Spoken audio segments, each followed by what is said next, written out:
Your Excellency, Dr. Angela Merkel, it is a great pleasure for me to join you in Bengaluru. Welcome to this Indo-German summit. I fondly recall my visit to the city of Hanover and Hanover Messe in April. 15 states, a number of CEOs and hundreds of companies from India had participated. The exposure of Hanover Messe will go a long way in shaping our vision and strategy of manufacturing. This is particularly important at a time when we are on the path of making India a global manufacturing hub.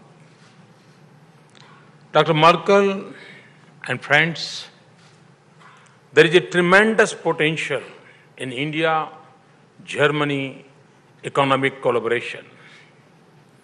Germany ranks 7th among foreign investor countries in India. About 600 Indo-German joint ventures are already operating in India. However, as of now, our economic partnership remains below our full potential. We are particularly keen to develop the sectors where Germany is strong. We are working hard to create conducive conditions for the same. Friends, at a time of global slowdown, India represents a bright spot for investment. We are fortunate to be sailing in the right direction.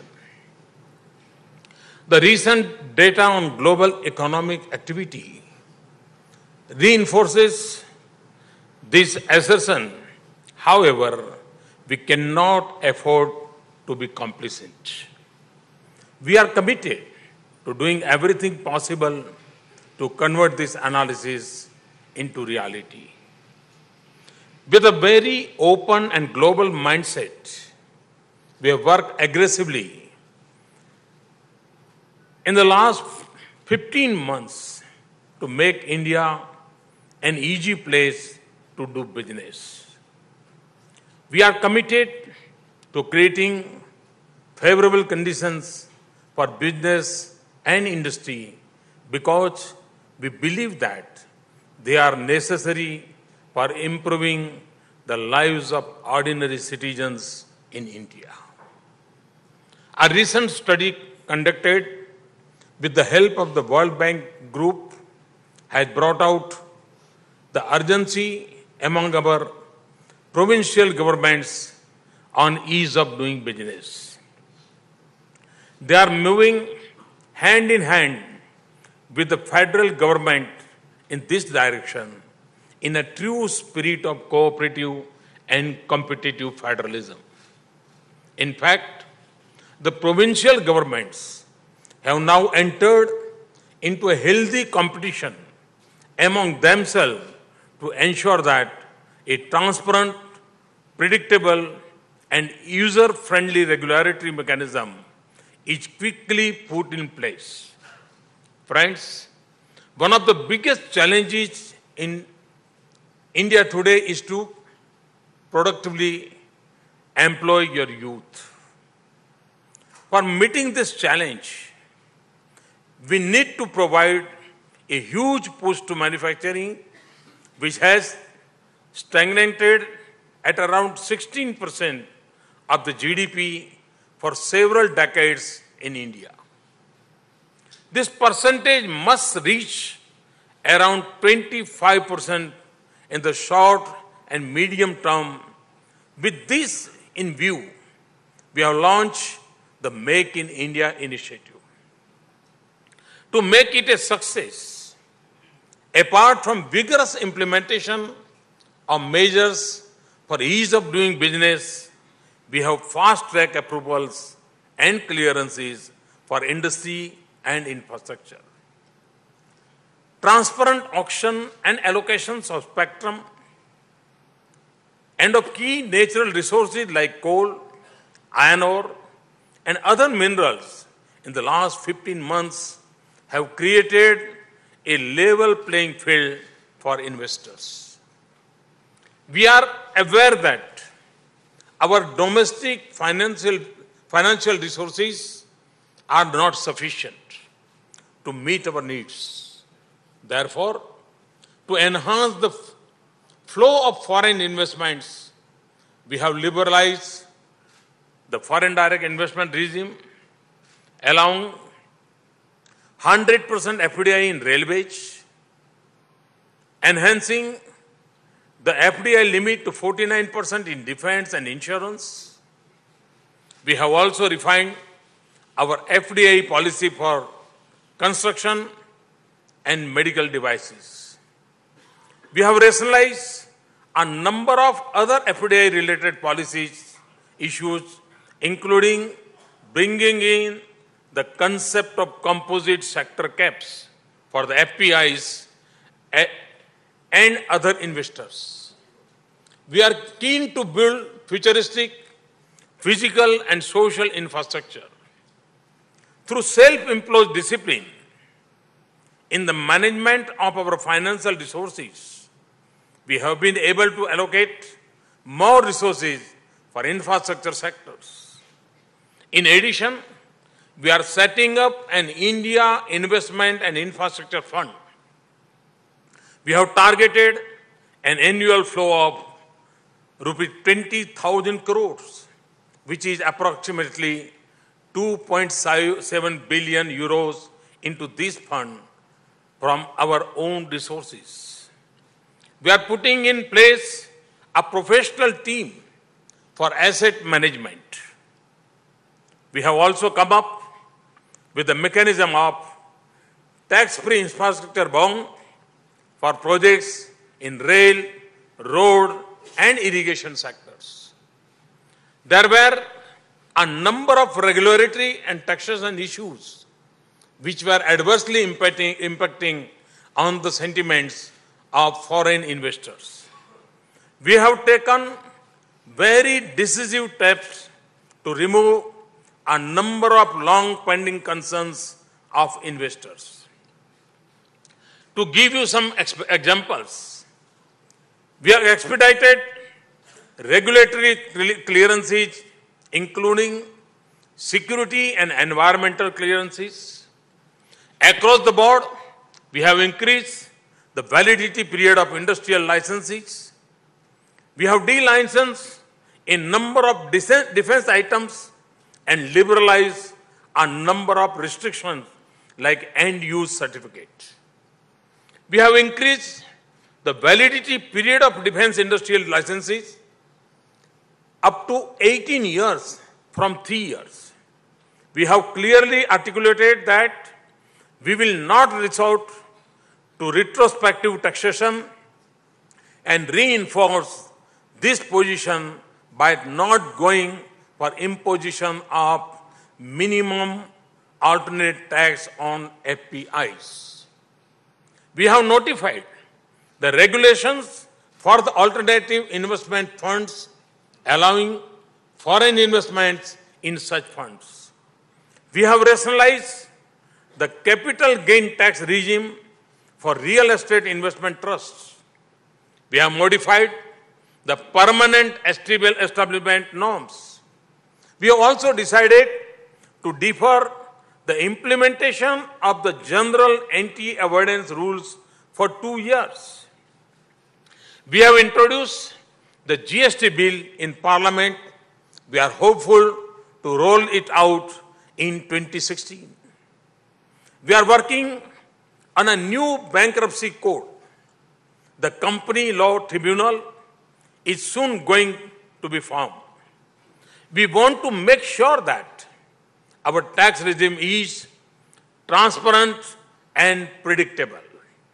We are also keen to see that genuine investors and honest taxpayers get quick and fair decisions on tax matters.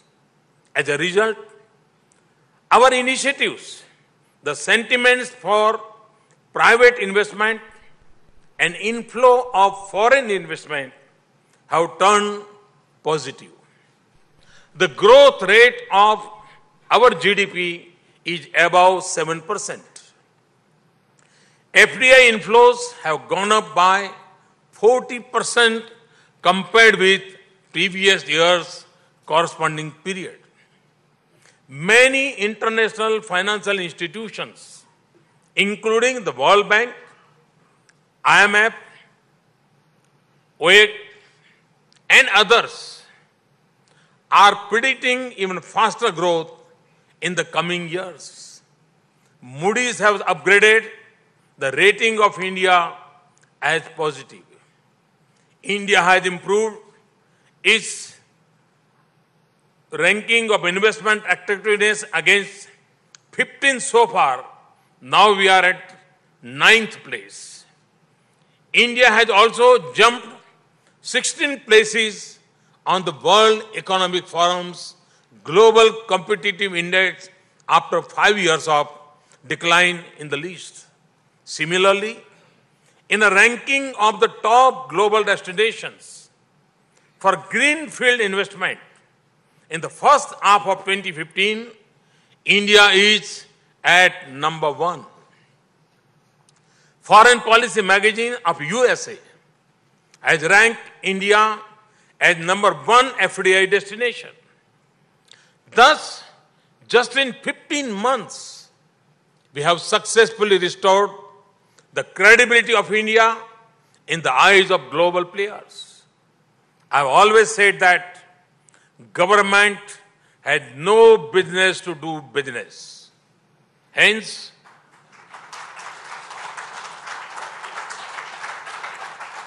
through PPP or otherwise, we are encouraging private investments in areas where earlier only government used to invest. We are also divesting our stake in the public sector enterprises to instill market discipline. Friends, I want to assure you that India is committed to protecting intellectual property rights of all innovators and entrepreneurs. We have taken several initiatives for transparency and online processing in IP administration. A comprehensive national IPR policy is being finalized. Last week, I myself reviewed the situation. I can say that this will be progressive and forward-looking policy. Friends, we want your active involvement in translating our dreams into reality. Our commitment and aggressiveness to achieve the goal in a faster and effective manner offers immense opportunities to German companies. These opportunities range from building 50 million houses to setting up 100 smart cities, modernization of our railway network and station, to setting up a new railway corridors, generation of 175 gigawatt of renewable energy, to construction of transmission and distribution networks, national highways, bridges and metro rails. Such a huge potential for creation and production will not be available in any one country. More importantly, no one place on the earth can offer the potential for consumption on such a massive scale. We are trying to power this potential through our campaigns like Digital India and Skill India. To tap the energy fully, we have launched the Startup India campaign. I thank NASSCOM for becoming our active partner in this journey. Recently,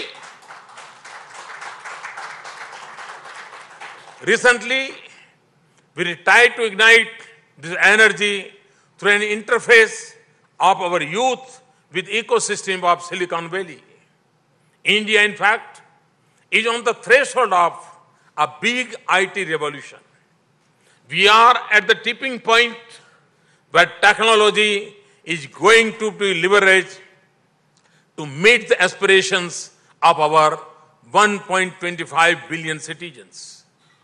These initiatives provide additional avenues for investment in modern technology and human resources. Friends, ours is a country of the young, and it is going to remain so for many more years. There is a huge domestic market in India. Unlike a decade ago, talented young minds in India are no longer looking merely for high-paying jobs. Instead, they have now begun taking risks and preferring to become entrepreneurs. We have witnessed exponential growth in the number of startups in the recent past. Some of these have begun to challenge established global players. To conclude, I can assure you that we will open to welcome your ideas, innovations, and enterprises.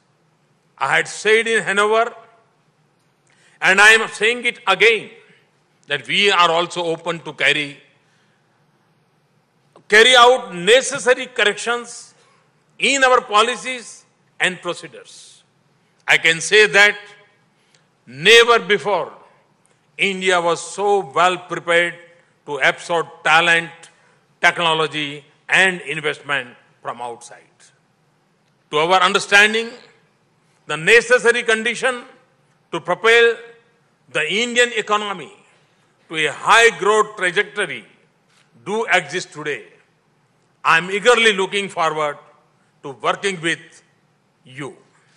While in Bengaluru, I must add that it is the software of India that will move the hardware across the world. It is the talent of India that will master the technology. It is the market of India that will motive manufacturing. Therefore, it makes strong business sense to be in India. It makes even better business sense to make in India. Thank you very much. Thanks a lot.